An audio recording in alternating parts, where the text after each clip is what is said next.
Pediatric Lounge, a podcast taking you behind the door of the physician's lounge to get a deeper insight into just what docs are talking about today. From the clinically profound to the wonderfully routine and everything in between.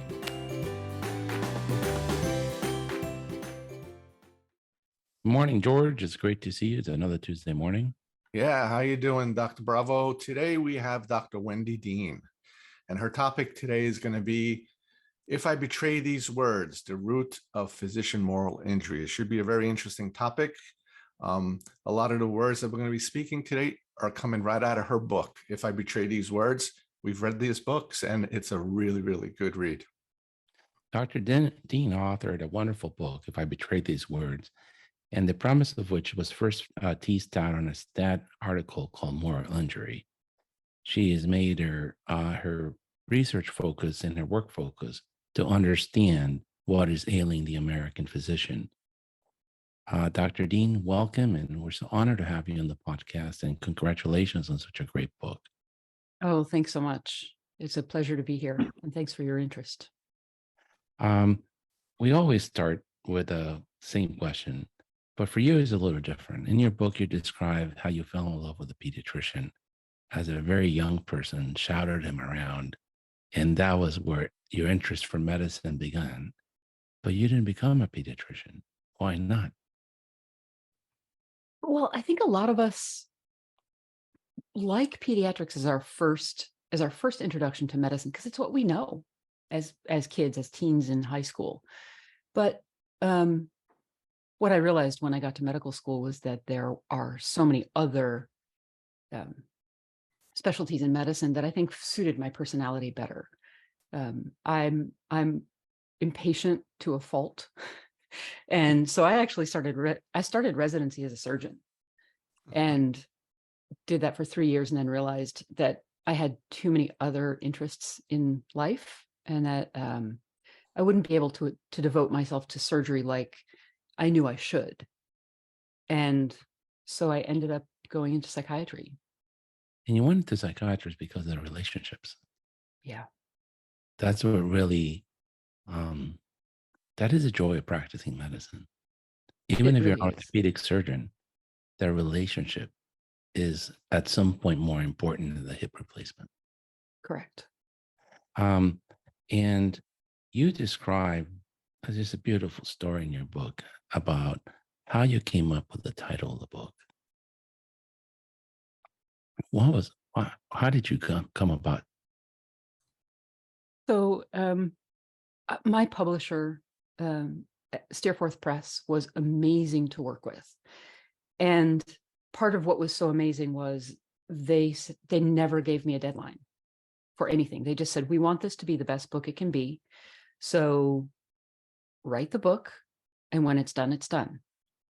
But then it started becoming clear when it would be done, which meant we had to start meeting deadlines. And the title of the book was the first deadline I had to meet. And it was 5 days away or 3 days away. It was very short. And we hadn't talked about it at all. And so for one day, it was probably a solid 5 hours or 6 hours. The publisher, my developmental editor, and I were going back and forth about, could it be this title? Could it be that title? What about this? What about that? No, we don't like this word. We don't like that word. And by the end of the day, I was fried. And I said, okay, I just need to go back. I'm losing sight of what this book is about.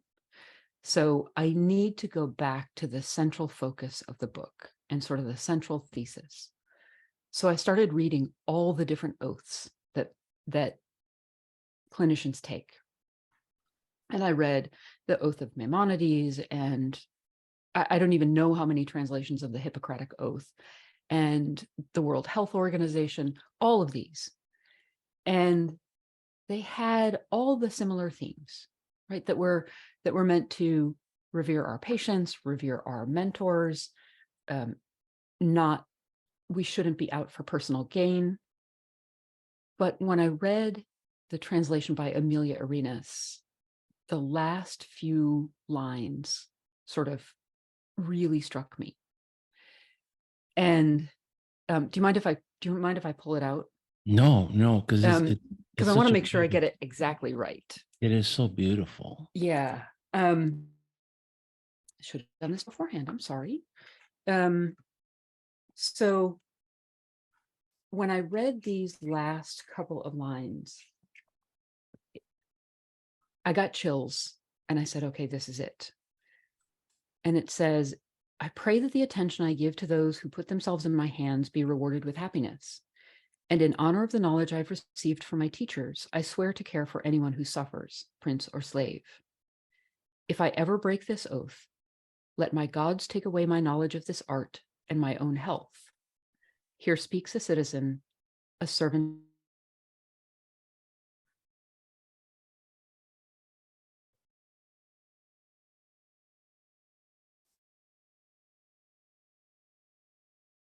Right in the middle of my putting the final touches on chapter 6, which is about a physician who dies by suicide. And it just struck me as this is what we're talking about. It's not just about what we do for a job. It's not just about these empty words and an empty promise. This is when we're asked to put something besides our patients first, it really gets at the heart of who we believe ourselves to be as good people and good doctors. Yes. Yes. I mean, those words are so powerful. So Yeah. powerful. I'm going to level set a little bit because there's been a lot of discussions of burnout and moral injury and this and that. And I think that the terms are sometimes interchangeable. Some people use it in different ways. But I did like the way you sort of broke it down both in stat and the book. So burnout is a constellation of symptoms that includes exhaustion, cynicism, ineffectiveness, disconnection, and just I don't want to come back here, but I have to because I got to make the money to pay the mortgage. Would that describe it correctly? Yeah, it's a demand resource mismatch. Okay. You have too much to do with what you're given. Okay. And I have a different term that I borrowed from the orthopedic surgeons, right? So we're losing this battle, but we tell kids not to play one single sport. Yeah. It's very bad for a child to only be a pitcher since the time he's 11, because he will end up with a bad elbow by the time he's 17 or 18. Right. The tennis player gets tennis elbow. The soccer player gets Achilles tendonitis. The person that types too much gets a carpal tunnel. And to me, there's a repetitive stress injury in a very important muscle of the human body called the brain. When I'm being asked to do things like report BMI on every patient that I see 20 times a day, and I know that's useless information, no one's going to do anything with that. When I'm being asked to do an Edinburgh depression assessment on a mom at 6 weeks, I don't want to score it anymore. I'm tired. And I mean, the staff can score it, and then the insurance company doesn't pay for it. And if they send it to deductible, the mom's screaming at me. And if she does happen to be depressed, I got nowhere to send her. Right. But I got to do this over and over again, like if I was a monkey in an experiment.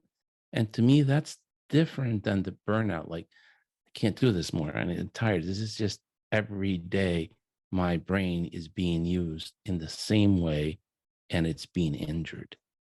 And then the third piece is what you describe in the book, which is the concept of moral injury, which is, if I get it correct, and then I'll let you expand on it, is when I know what my patient needs, but I don't have the resources, and society does not give me the resources to make that patient well.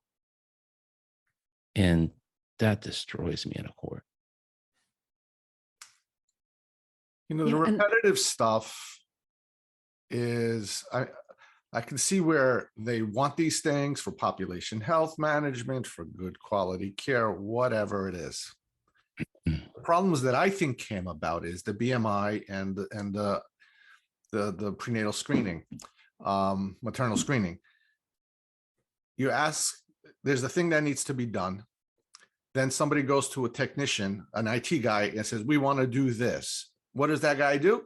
Click another button, doc. It has to More and be more set button. up where it's automated behind the scenes, where the doctor doesn't even get involved. Like we set up our EHR that the BMI is automatic. If you think about it, it's crazy. You have the height, you have the weight, you have the age. The computer should tell you what it is. I should not have to input that information. I mean, it's just not one piece of data. Now they collect, especially in the hospital system and the adult medicine, there's many, many pieces of information, and the darn computers will give you a hard stop, will not let you go forward until you complete that task. And then it doesn't even tell you what you messed up on.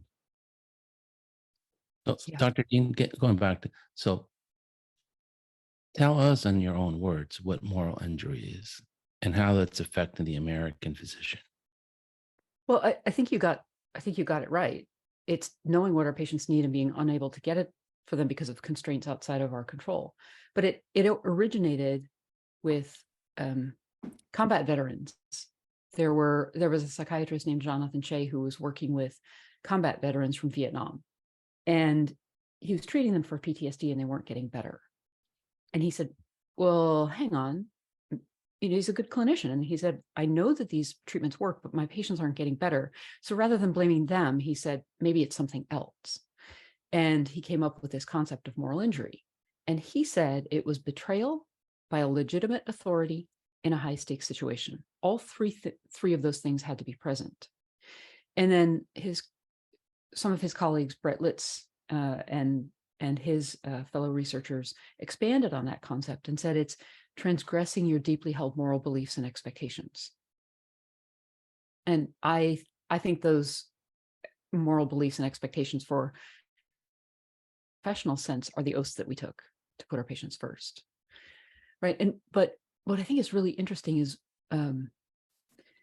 all of what you're talking about comes because with good intentions, we're trying to get all of the data that could be useful to help patients. The problem is we forget what the cost is for the people who are gathering the data. And we fail to ask them how it will impact them. We fail to tell them why we're doing it. And, we do what's easy on the IT side, which may be to have you calculate the BMI rather than having to put in a formula that automatically calculates it. And the problem is that nobody is following you around to see how many clicks you're doing. Right. And so I think if we just made this more of a negotiation rather than a declaration, we all might be a lot happier. Yes. When you talked about the story about the research on the PTSD, I was reminded of a movie. I forget what the movie was, probably 10, 15 years ago, about what they don't call them snipers anymore, but he was a sniper and he had terrible problems with PTSD when he came back. He had hit more targets than any other person in the armed forces. And when the psychiatrist asked him, does it haunt you that you killed so many people? And his answer was, no. What haunts me is that I didn't kill fast enough to help my guys stay alive. Mm. That's what haunts me. I could have done more for my people. Yeah. And that's that I think is what you described in that observation. His wound was the fact he wanted to do more. Right. He wanted to keep the soldiers that were on foot patrol alive. Right. It's very powerful. Dr. Dean, you talk in the book about what happened to the specialty of psychiatry in the 1990s with the advent of HMOs, and how that's decimated the access to mental health in America. What happened in the 1990s? Oh boy. Well, I think that if we want to talk about underfunding of psychiatry, we need to go back to the 1960s when we had, again, a good intention of deinstitutionalizing the treatment of the mentally ill. And President Kennedy signed in the Community Mental Health Act and said we should try to empty our psychiatric facilities. Great intention and a really great idea. But the problem was that we never took into account what it would take to set up the community mental health centers, to be ready to catch all those folks who are coming out of our psychiatric facilities, at the same time that we had to keep those psychiatric facilities running. So initially, it would cost more. We didn't take that into account. So the community mental health systems never got sufficiently funded to be robust enough to do the treatment that they were being expected to do. And then when we closed the psychiatric facilities, that funding never got ported over. It just went away. And so we have systematically underfunded psychiatric care from the 1960s, so more than half a century. When we got to the HMOs, we allowed them to carve out mental health so that the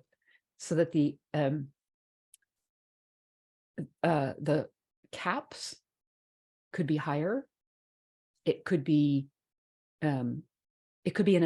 was an entirely different metric for how we took care of mental health and provided mental health care in the outpatient setting or the inpatient setting. For medical issues, there was no cap. There was, maybe $1 or $3 million of a cap. For mental health care as an inpatient, the cap might have been 100,000. So, and that was a lifetime cap. And what that did, it was not only that, but it shifted care from psychiatrists. It drove psychiatrists into a very biological model, away from doing therapy and medications together. It drove a team approach to care so that therapists would be seeing the patients, the psychiatrists would be managing the medication, and it worked great if you were tightly tied together, if you worked in the same organization, or if you were very conscientious about communicating closely, it worked really well. But as folks got busier and busier, it got harder and harder to maintain that level of communication. And so care started getting fragmented. In some places, they still do it exceptionally well, but it takes a lot of effort on the part of the clinicians to make sure that happens. So when you tell that story, it reminds me of something I hear over and over again, which is physicians should work at the top of their license. The American Association of Medical Colleges acknowledges that there's a shortage of pediatricians in the US, but that's not a problem because nurse practitioners can take over, which is what they said about psychiatry. Dr. Psychiatrists, work at the top of your license. We're going to make it absolutely unprofitable for you to do psychotherapy. And we will let a social worker with half your skill manage the patient, and you just be a pill mill doctor. That's all you're going to do. And that's what they're saying about pediatrics. We don't need a pediatrician. A nurse practitioner can do it. They're being disingenuous because the nurse practitioners start 100,000 here. And they can do 150 working for a specialist, working 4 days a week, no weekends, no nights. And so that's just, the way the world is. They're not going to stay in primary care. They're going to move over where it's a nicer job with bigger pays because they got families to feed like everybody else.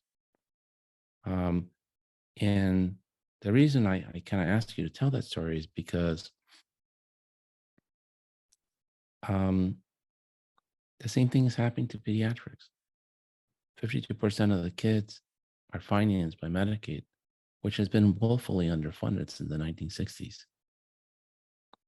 Health plans are paying $40 for a physical. There's no way you can do a physical for $40 in the same business.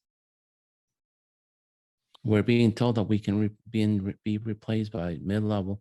Well, if you're paying $40 for a physical, the physical is going to have to be not done or done by a coaching, wellness coach, a kid coming out of college with a 4-year degree. And already, it used to be a problem to find pediatricians in rural communities or poor urban communities. Basically because you could be a Black woman that's born in the ghetto in Baltimore.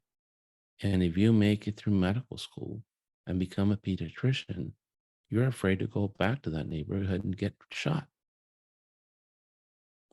And you can't make money. So you move to one of the suburbs and you practice along with everybody else where your family's safe when you come home. And we've seen what's happened in psychiatry. Even if you have the money, even I'm willing to pay you $400 an hour, you can't find one. If you don't, pray. Because right now, we are, where I live, we have a Noble Children's Hospital within 30 miles. In Richmond, we have MCV College of Medicine as a children's hospital within 2 hours. Children's National is maybe 35 miles down the road. And Hopkins is an hour and a half. When I have a child that needs a pediatric psychiatrist, it's a 2-year waiting list. So I'm very fearful that they're doing the same thing to the pediatric specialty that they did to psychiatry. And only the ultra wealthy will have pediatricians. And the rest of children will have no access to care. So I think one of the challenges in this is that we really, as physicians, we forget that what we take for granted every day, the level of our training, and why that's important, that it's not known to the public as a whole, to the public at large, right? So I feel like we need to do a better job of explaining to people why it matters. Why it matters to have a physician who is at least available, at least present, preferably involved at some level. Because even when you talk about well baby checks, there are things that get caught because babies can't talk and tell us that their vision is off or that their belly hurts, or, so I think it's important that we make it really clear what our training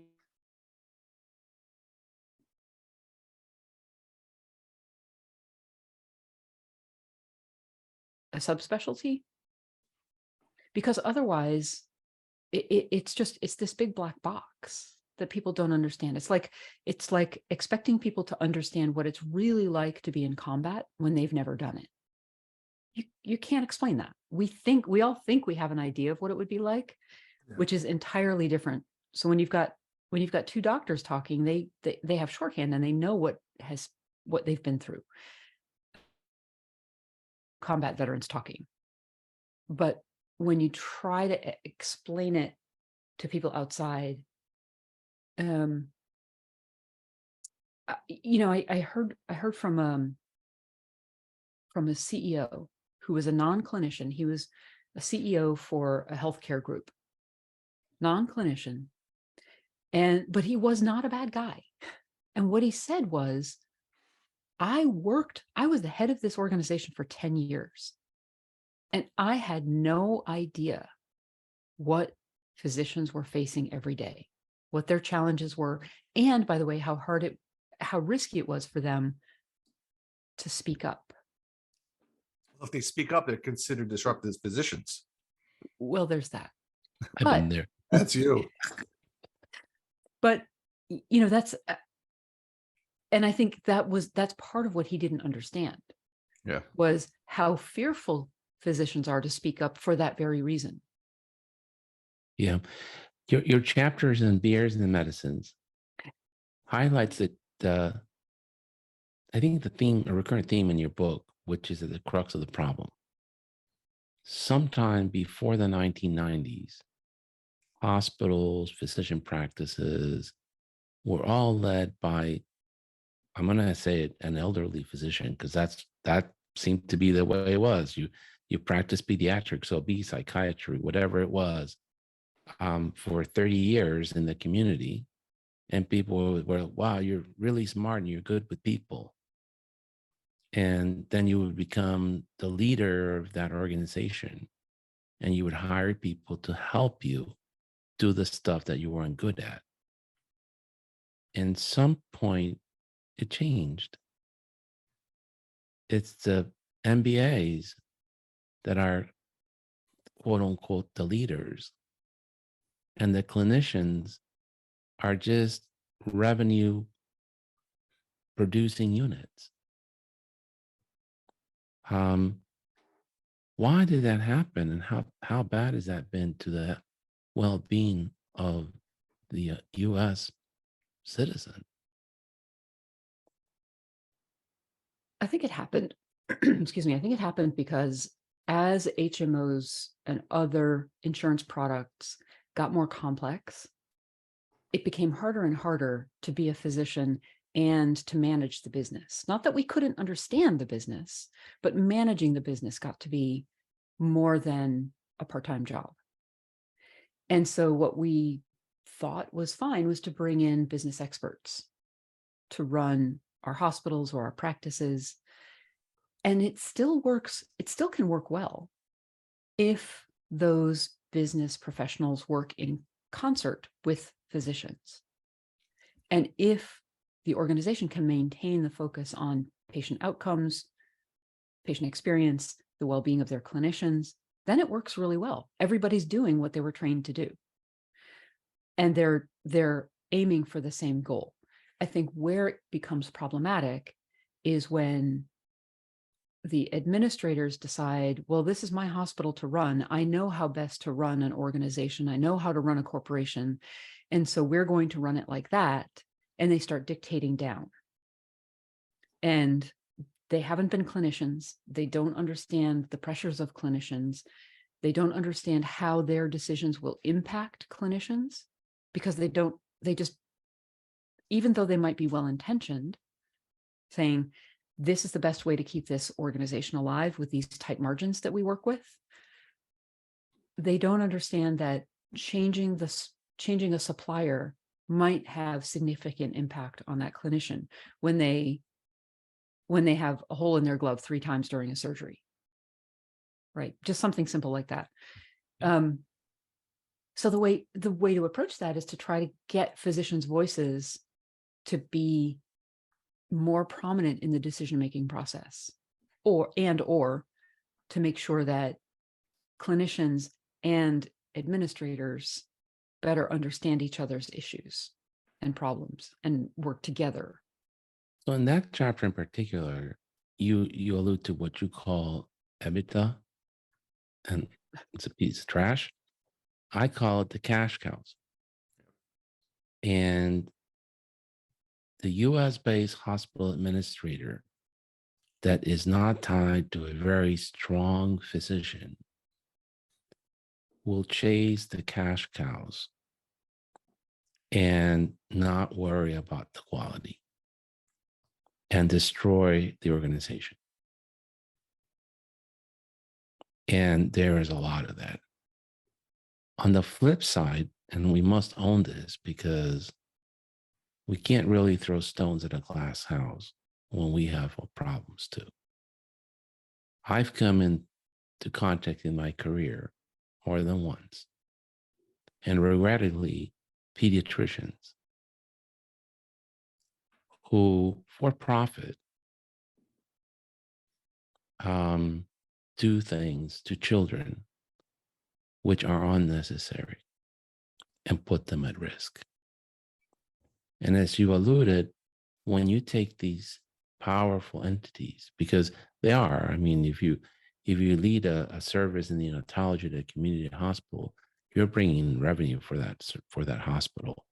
And if you say you cannot have a kid who's a newborn for 10 days on IV antibiotics when their cultures are negative at day 3, because gent can make you deaf, gent can kill your kidneys. Not to mention of all the other problems with putting IVs in newborns. You become a disruptive physician. Whatever happened to first do no harm? What I'm bringing to this, George, is that we must admit we also have a problem sometimes. And we must do better to self-regulate so that when a physician says this doesn't make sense, it's an open discussion. And I don't have to get administration to hire a $100,000 consultant company to come tell them what the OBs, every other pediatrician in town knows to get the problem resolved. But that's what I'm happy to take the fall for it, because once I did this, it elevated a wonderful person that he just retired, that for 20 some years did great service for the community. But we should be able to speak up about these things in an open way without fear of retribution. And we should always have the best interest of the patient first, not our egos, not our pocketbooks. We all need to make money. I got a mortgage. There's some certain drinks I like to buy. They're expensive. But I like to eat. My bike sometimes breaks down. I have it fixed. I'm not an heir to the Kennedy fortune or married to Mark Zuckerberg. I gotta make money, but I don't have to be a crook. Right. And I don't have to do harm to kids to make money. I can make money doing good. So we have to acknowledge sometimes we're part of the problem. Regrettably, but we are. Yeah, so I agree with you. We aren't perfect. There's no sector that is perfect. And we're human, right? And I think that really highlights this, that we as a group are human. We have the bell-shaped curve of good behavior and bad behavior. I hope that the right end of our curve is quite thin and narrow, but we're there. And I think we do need to have the ability to speak up and to not fear for our own safety when we do. And I think, part of the other thing, part of the doing that is, which we don't teach people in medical school, is how to do that in a safe way. And it would be great if we could get to a place where we teach that more often. How do you work with a bureaucracy? Because 70% of us are now employed as physicians. By definition, every time you have a human system, there is a bureaucracy, no matter how small, it's there. Mm-hmm. And so learning how to function within that bureaucracy is really important.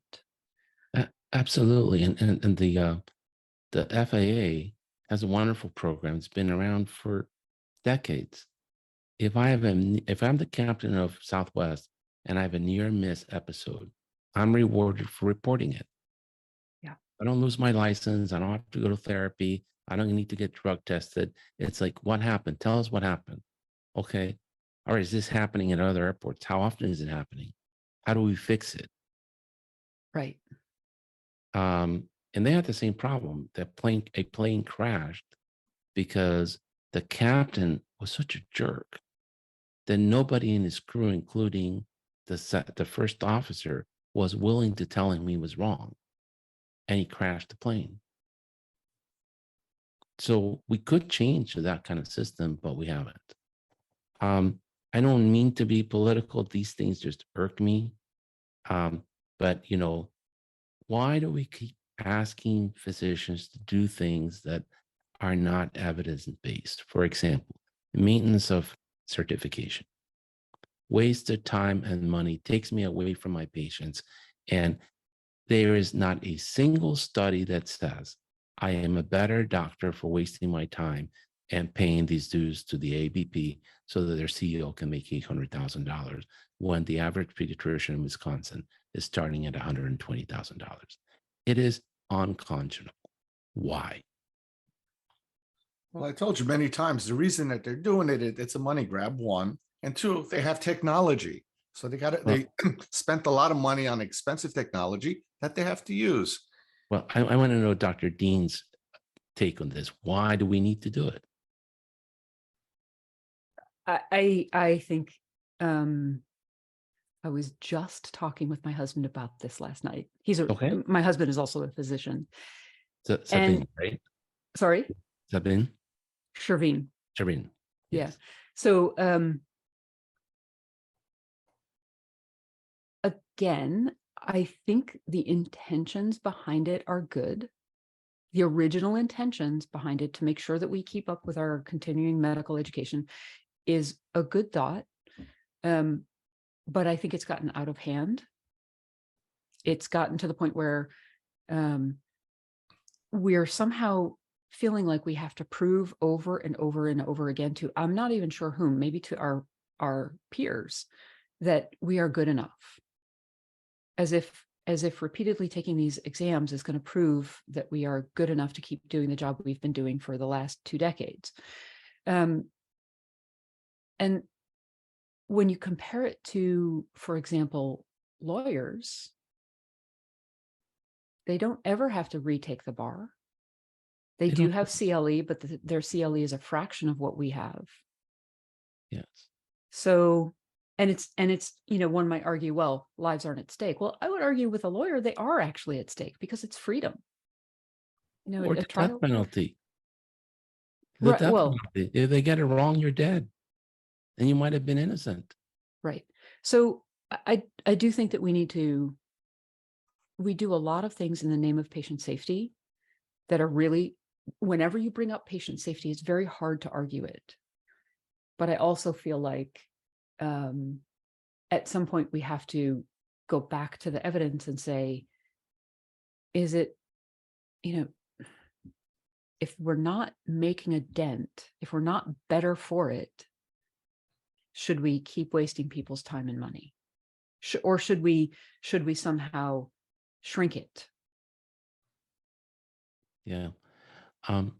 DEI, political health, but as a physician, I know a lot of my colleagues who won't dare speak up in public.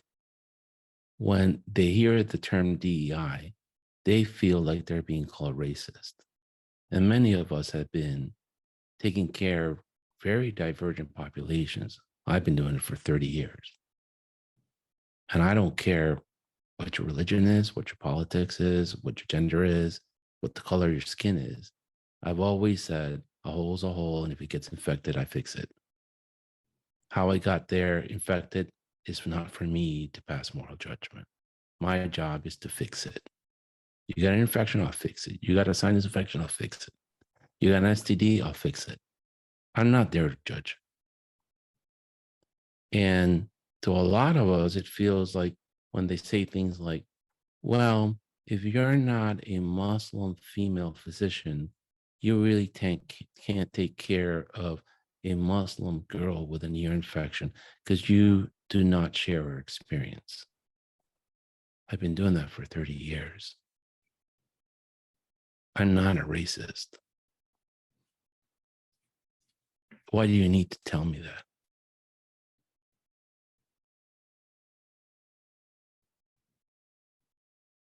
Silence. And I'm all Yeah, for. well, If I mean, I you think rather, this is I think if you rather your Um, daughter see a female physician and it's available because it's a checkup, great. well, I think that's the whole point, right? Is we want to make sure that those options are available. And for a very long time, medicine has been a very white, very male practice. So was America. When I came to America in Uh, 1977, 80% of the people were white. You know, we're getting a little too political. yeah, I mean, I think this But is let a me say something. I'm that white male pediatrician. When I started, it was a white male Jewish boys club. I was the first non-Jewish guy. All right. Yep. My practice now, I see white, I see black, Hispanic, Latino, Asian, you name it. I see it. I see no color. I see a patient. That's what you're supposed to see. I see the most expensive insurance, the Medicaid of Medicaid. It's an insurance. It's the same. That's how it has to be. Right, well, George. I think But the other side she's alluding to is right. Yes. If my mom, who speaks mostly Spanish, feels more comfortable with a Spanish-speaking physician, Yes. and that can be made available, right. and he or she is qualified, great. But if she's in the emergency room because somebody hit her car, I just hope for the best physician. I don't care. I mean, I just hope it's a really good physician. Yep. I'll go Right. translate. And what we also hope is that even if they're in the emergency room, even if they're a physician in the emergency room, that they take into account that they're culturally sensitive to how she may perceive her situation differently than, for example, a 24-year-old white male. Right. Right. So I think it's less about who we are as people, but that we can also empathize.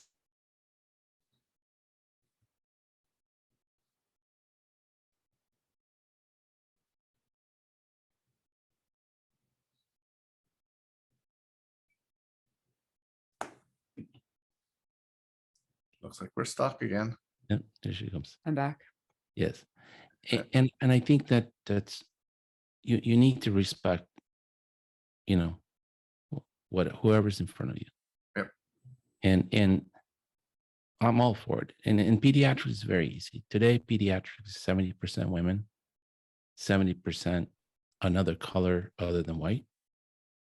So you can definitely pick whatever you want. I know that for orthopedics, that's not the case. But for pediatrics, we're there. Right. The other one that really irks me is, and I'm sure your husband is really quite just as irked as I am. This DA new mandate that you have to take 8 hours or narcotics management to renew your DA license. I don't write for narcotics because I was taught in medical school that they're highly addictive and they're dangerous for people.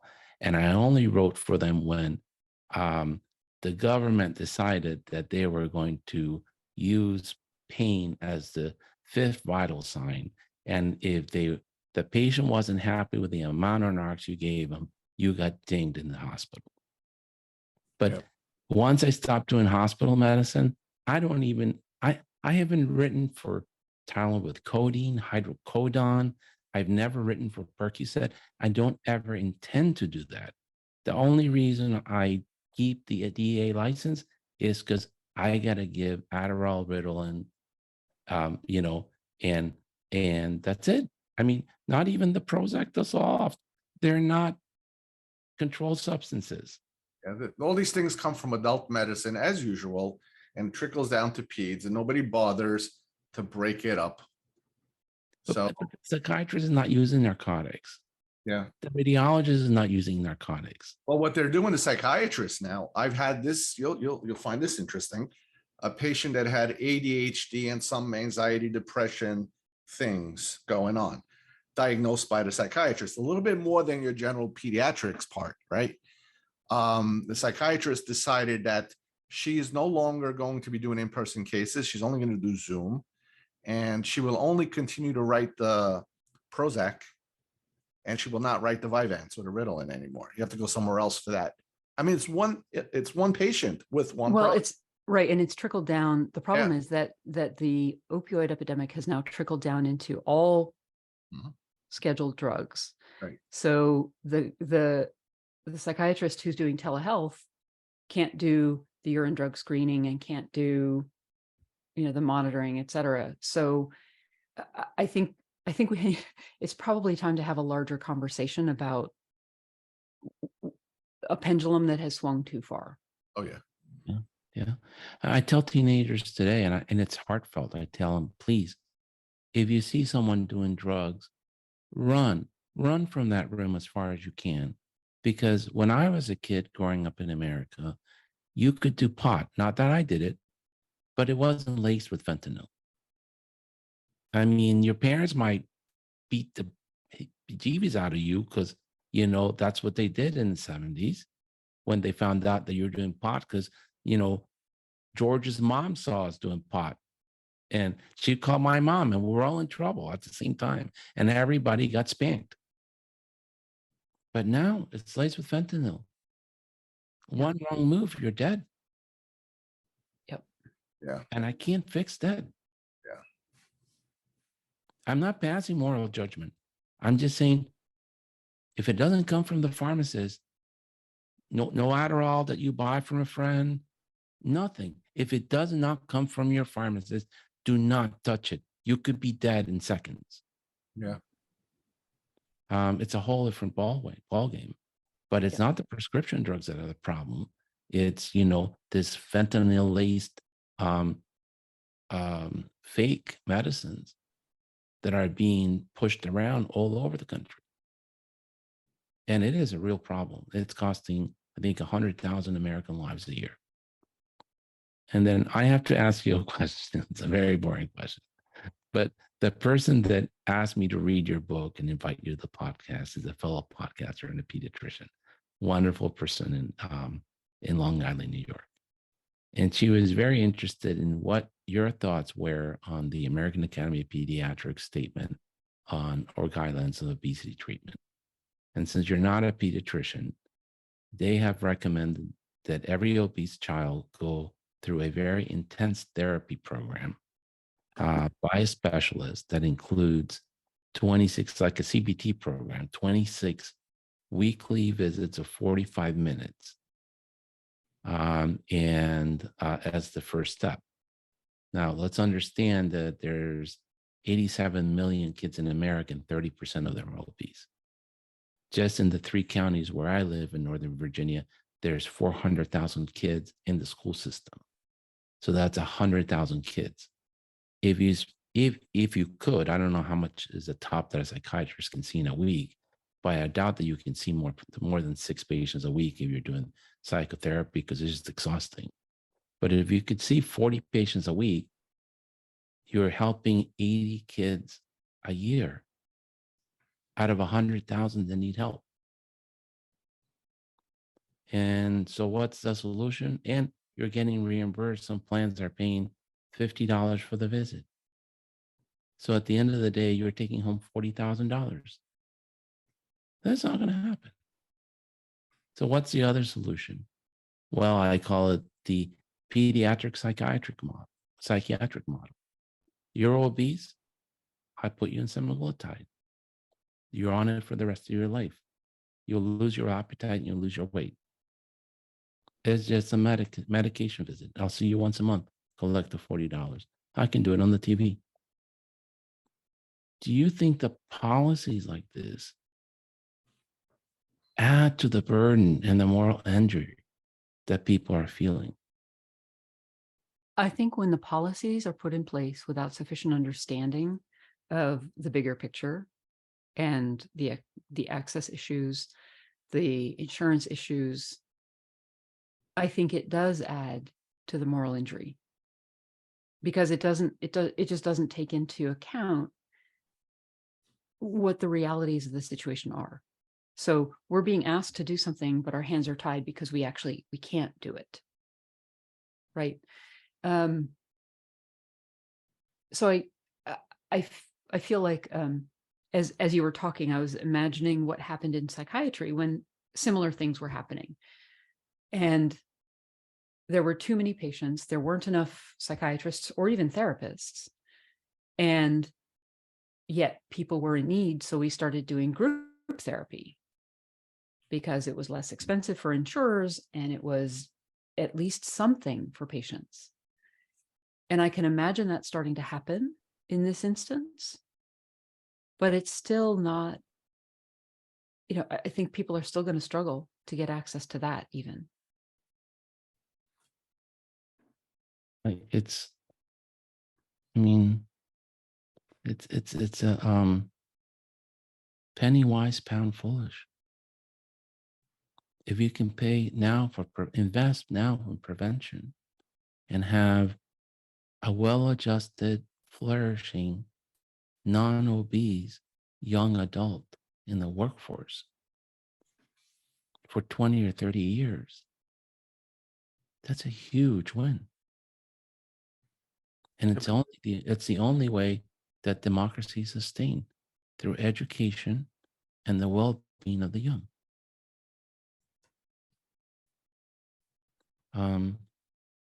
In the book, you mentioned the House of God, which is a phenomenal book, but you only understand it if you've been an intern. Um, and I think, like the House of God, I think every intern or medical student should also read your book. Yeah, the medical students and the interns and residents, they don't even know what that is. The House of God. Yeah. I've Yeah. asked, I get a student every month and I ask them, did you read this book? They don't know. They don't even know what it is. But actually, because it's too taken away from reality. It's from 20 years ago, 30 years ago. Medicine. Yeah. Now, the next chapter, the next one, the second book that's more of today. I forget, what was it called? Do you remember her? Man's fourth best That's hospital. Fourth Belt Hospital. Yeah.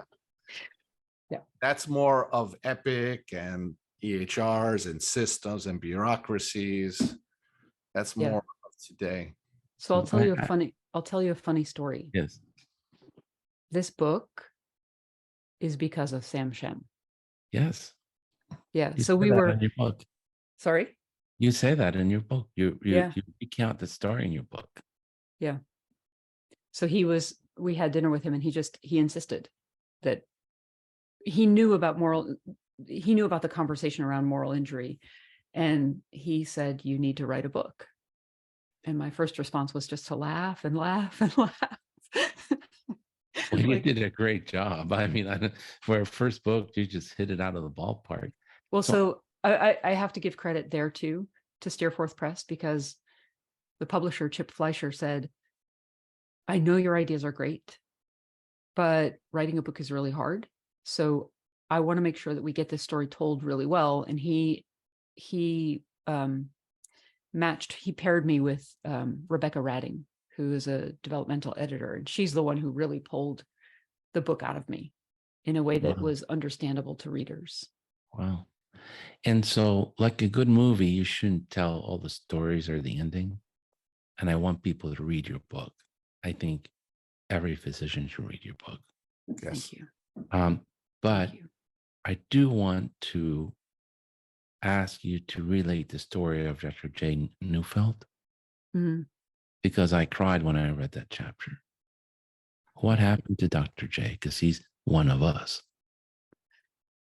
Yeah. So this story, I want to be clear that I wrote this story, I told his story, not because I wanted to sensationalize it, but because I wanted physicians to realize the seriousness of the peril that they can get into when they speak up.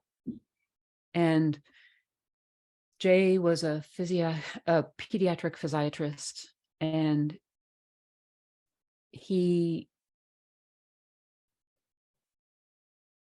the way that his organization was structured changed after he was hired. And it went to a productivity model. He started having less and less time with his patients. He lost his call coverage partner. And so he was on call every night. And he started saying, this is not tenable. I can't see so many patients during the day and be on call every single night. I need call coverage. I need, these are complex patients. I can't rush through them. And the more he spoke up, the more imperiled he became, but he didn't realize it until he was in a closed door meeting, and was asked to either sign his new contract or he would be evaluated as a disruptive physician, or he would be evaluated. And he didn't see the peril in that. He thought that he didn't drink. He didn't do drugs. He didn't yell at his coworkers. So he would be safe. And he agreed to the evaluation. And the problem is the evaluation if people look hard enough, they can find something. And with him, they declared that he was burned out and he needed a 10-week program to get better. But then when he left that program, in order to keep his license, he would need to be in a monitoring program for 5 years that he would have to pay for himself out of pocket. If he stepped sideways for half a second, he would get reported to the board and probably lose his license.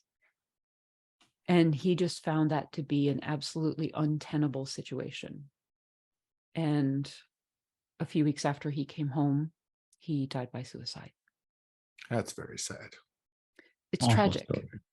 It's absolutely tragic. He was a beloved member of his medical community, with his patients and their families. It's terrible. And he was one of us, George. He's a pediatrician.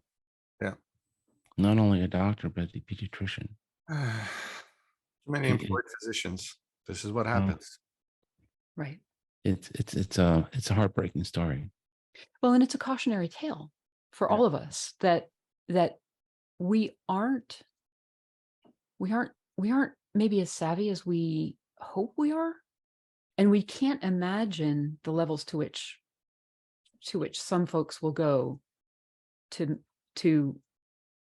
make sure that we are under their control. To manipulate us. Yeah. So, I want physicians to realize when you start feeling worried, that's the time to call a lawyer and have them on your side. Yeah, and find another job or quit. It's easier to quit and then go on to another business model, another practice. Well, before you get to this, there's no hope. Well, I think that, but I think that the hard thing for Jay was that if he left, there was no one for his patients. There was no one in the entire state. Well, now that he committed suicide, there's still no one. I understand. I understand. He didn't see that then. Yeah. Sometimes the best thing you can do is to leave. And I'm talking about a bad marriage, a bad relationship, a bad employee relationship. And almost invariably, we hear this story so many times in the podcast.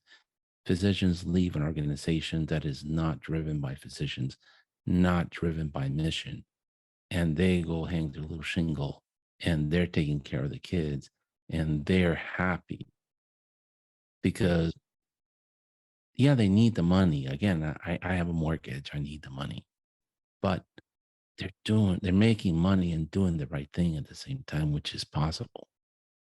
Yeah. You have another wonderful story in this one. Oh, Herb, even before we go on to that, even in the book, you talk about the beer industry, how the big companies took over the microbreweries and put them out of business because of, efficiencies, because of cost, because of a whole lot of reasons that sound just like medicine.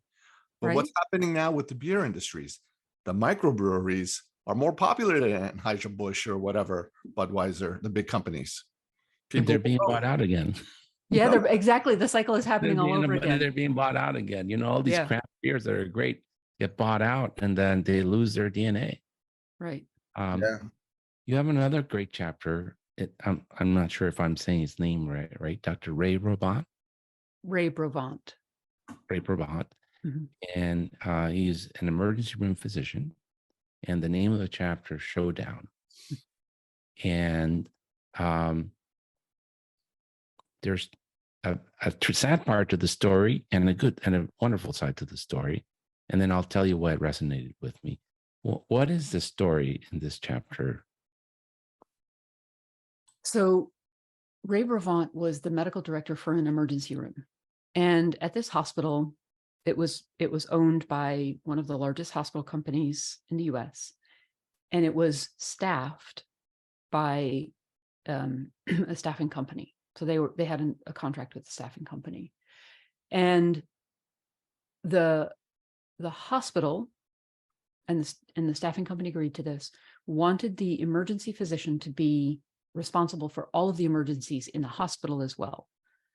And so they were covering all the floors, the adult emergency room and the pediatric emergency room. So there was a chance that they would have to be in 3 places at once.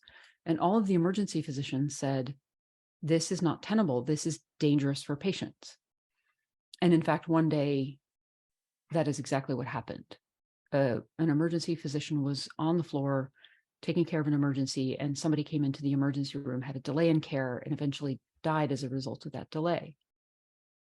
And at that point, Dr. Bravant had been sounding the warning for about 2 years and had been saying, it's only a matter of time before this happens. When it happened, then he sounded the alarm louder, and he was ultimately fired.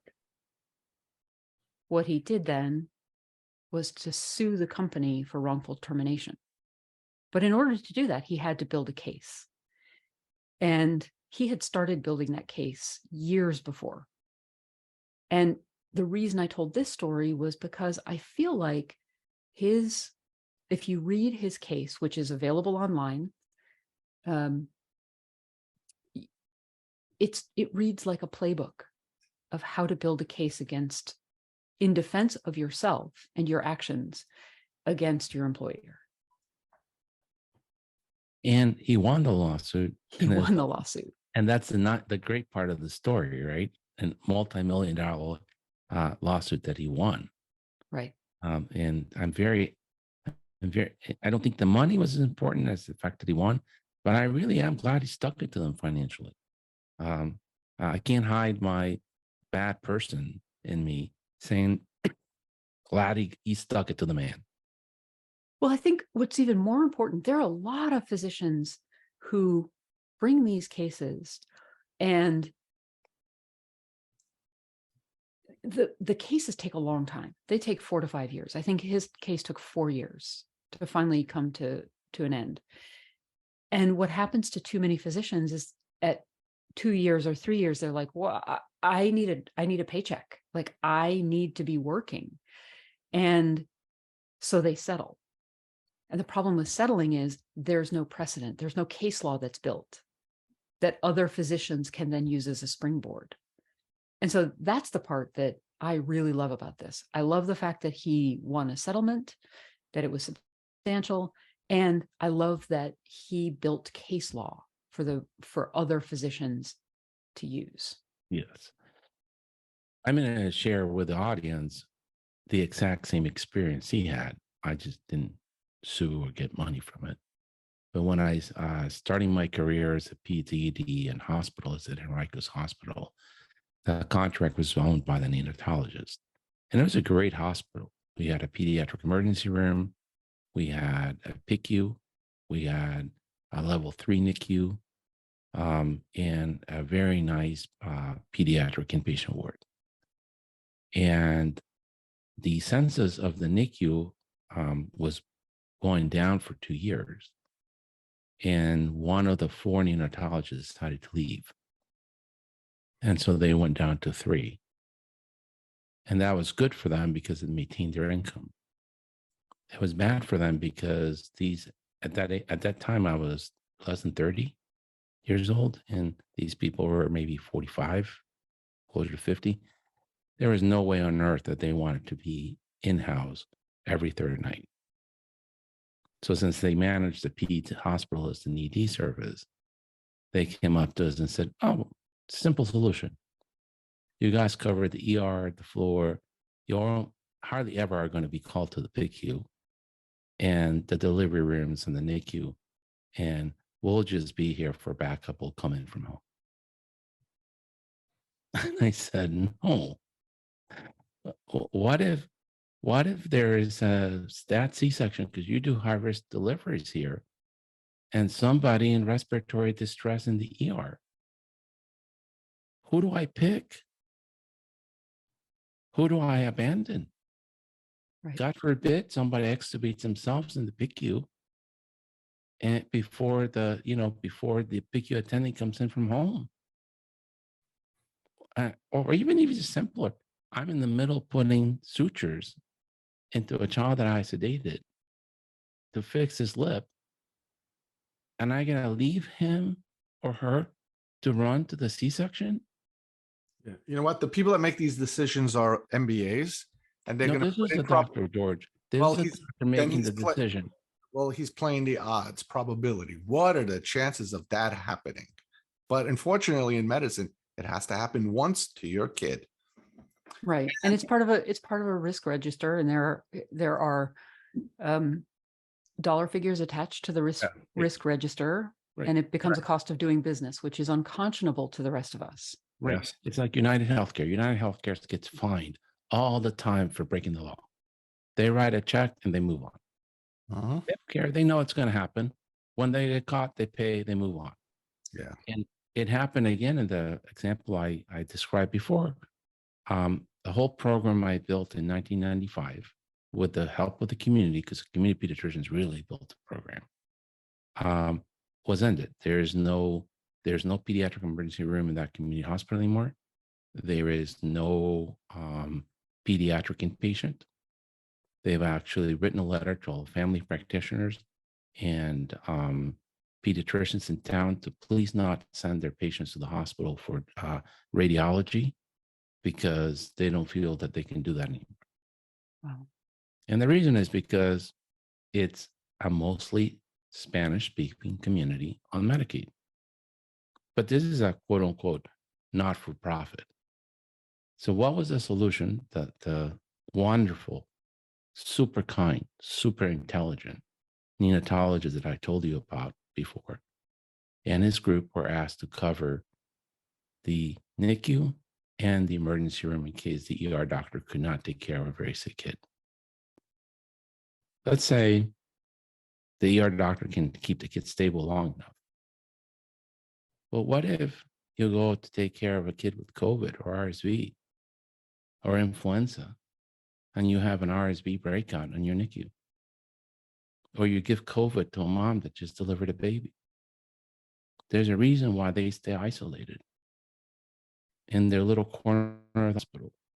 And it's for infection control, because these newborns can't take infections.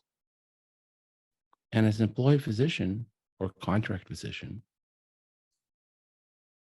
you either help the administrators do what they want to do, or you're out of a job. You know, the problem comes about in the old days when you had the community physicians. They were on staff. In order to be on staff, you had to cover stuff. And then they tried that. I remember once with us in one of the hospitals where they lost their neonatologist, and they said, your group is going to have to cover the delivery room. And I told her, no, we're not. And then they threatened you with privileges, and it's okay, we'll walk. And they didn't want us to walk because we were too big to walk. So they came up with a different plan. Right. You know, Yeah, you have to bully your way back in. Most doctors won't bully their way back in. Well, I don't even think it's about bullying. I think it's just about Right. declaring our boundaries. Yeah.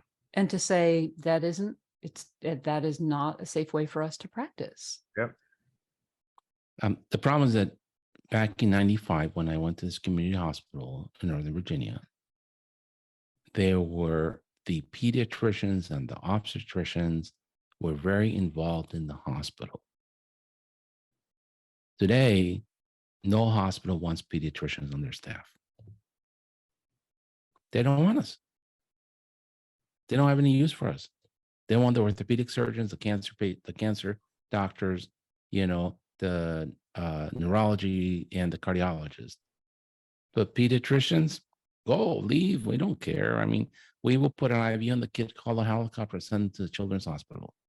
Great, but the children's hospital can't do it anymore because they're overwhelmed. And they're not getting paid because most of their revenue comes from Medicaid patients.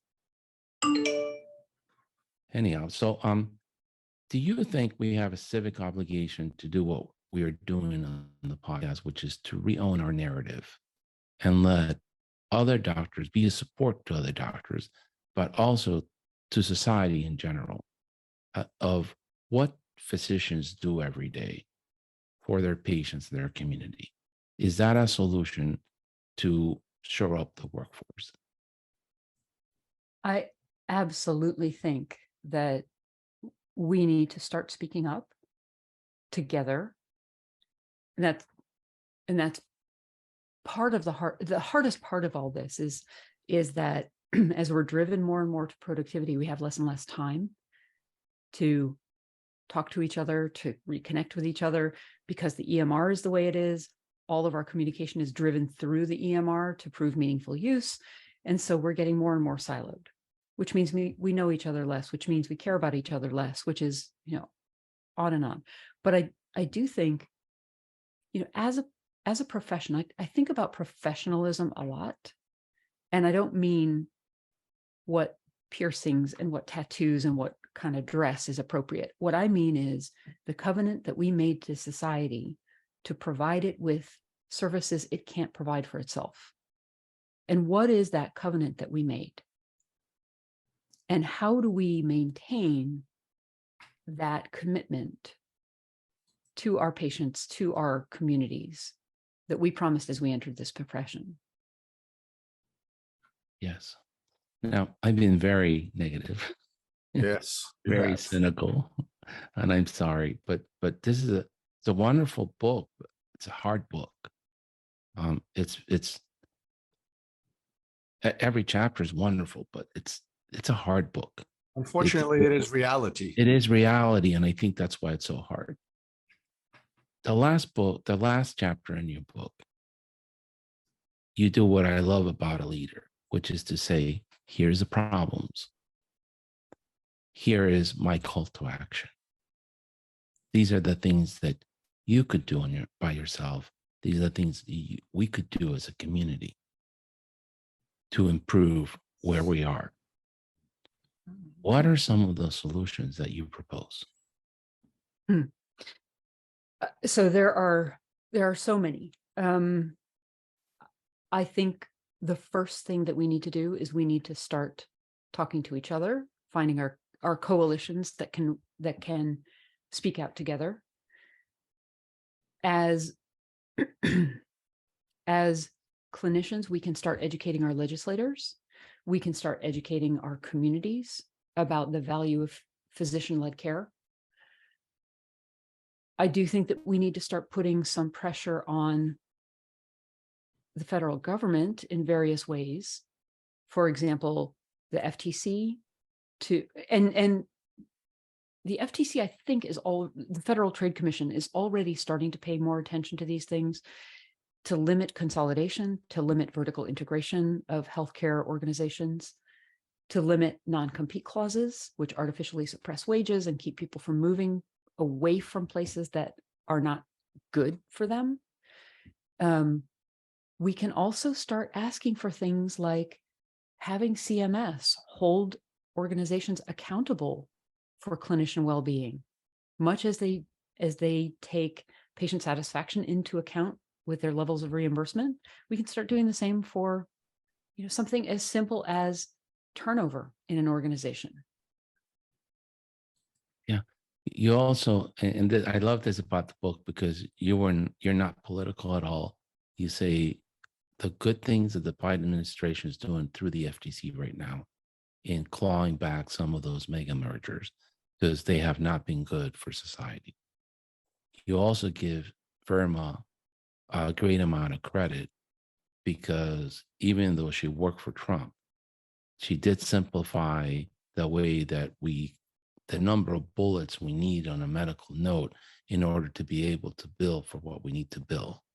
Right. And she took away, you mentioned the book, I forget, was it like 500 measurements that were costing millions and millions of dollars to report to CMS? I think she took away 100 and something of the 500 plus. Yeah, and that saved a lot of money for CMS, but also decreased the burden on physicians of reporting these measures. Right. And that carries on in this administration too. And that's sort of what I was talking about. It's time to do away with MOC.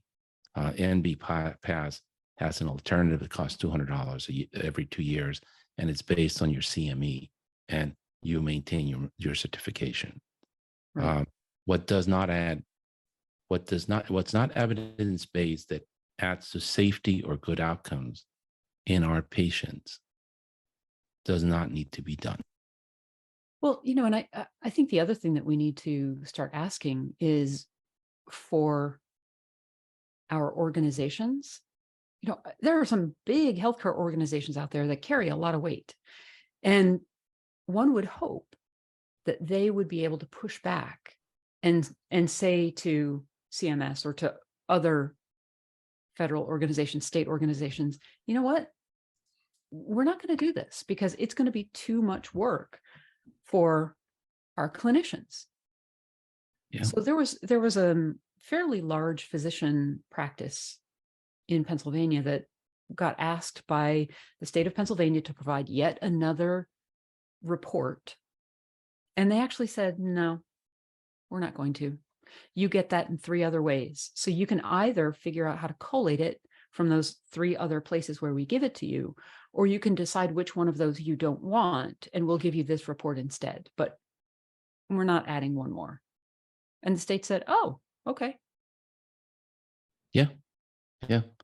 The other thing that it's bothered me since I was a contract physician for the hospital.